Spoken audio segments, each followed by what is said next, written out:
Nous voici dans la troisième partie de l'introduction de la géométrie où nous allons compléter la façade pignon. Pour cela, nous allons introduire des montants sur cette façade pignon. Donc je vais sélectionner un nouveau profilé. Cette fois-ci, je vais prendre un IPE 200 que je vais ajouter au projet sans changer les propriétés.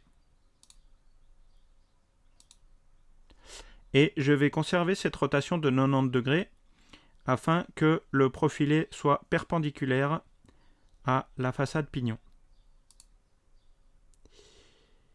Je vais introduire un montant, une trame sur deux. Donc je vais me servir de la grille ici, ou alors en coordonnées, en partant de 5 mètres. Et je vais rejoindre ici la membre inférieure de mon treillis. Je vais introduire donc au total 3 montants. Et je valide par Escape.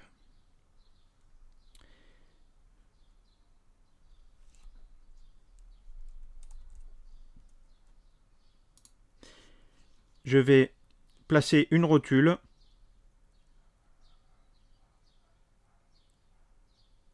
à l'extrémité de ces montants. Pour cela, je vais utiliser un outil rapide ici, rotule à la fin. Donc j'ai toujours mes 3 barres sélectionnées. J'applique rotule à la fin. J'ai donc une rotule qui s'est créée ici au sommet de la barre. De la même façon, je vais pouvoir introduire un appui en pied.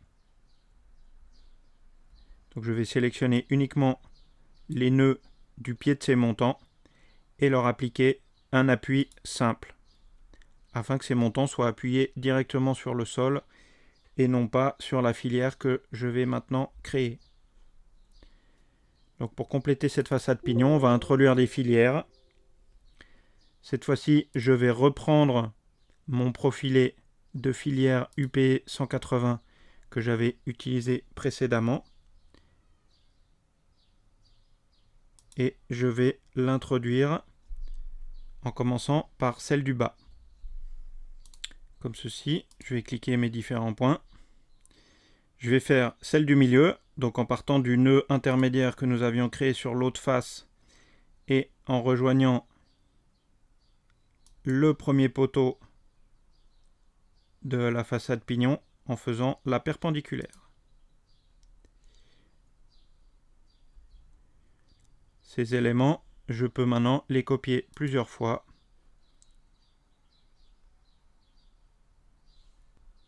En faisant 3 copies, décalées en X de 5 mètres. Je vais ainsi compléter ma façade pignon.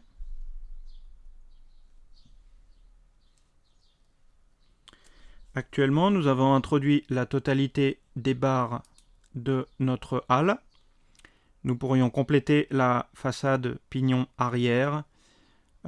Néanmoins, étant donné que tout est symétrique, nous allons simplement appliquer par la suite le vent dans une seule direction. La façade pignon arrière sera donc totalement symétrique. Nous n'allons pas la modéliser. Je vais connecter les barres au nœud une dernière fois afin d'avoir mes connexions au niveau de la façade pignon. Vous voyez que j'ai maintenant les montants qui sont liés à mes filières.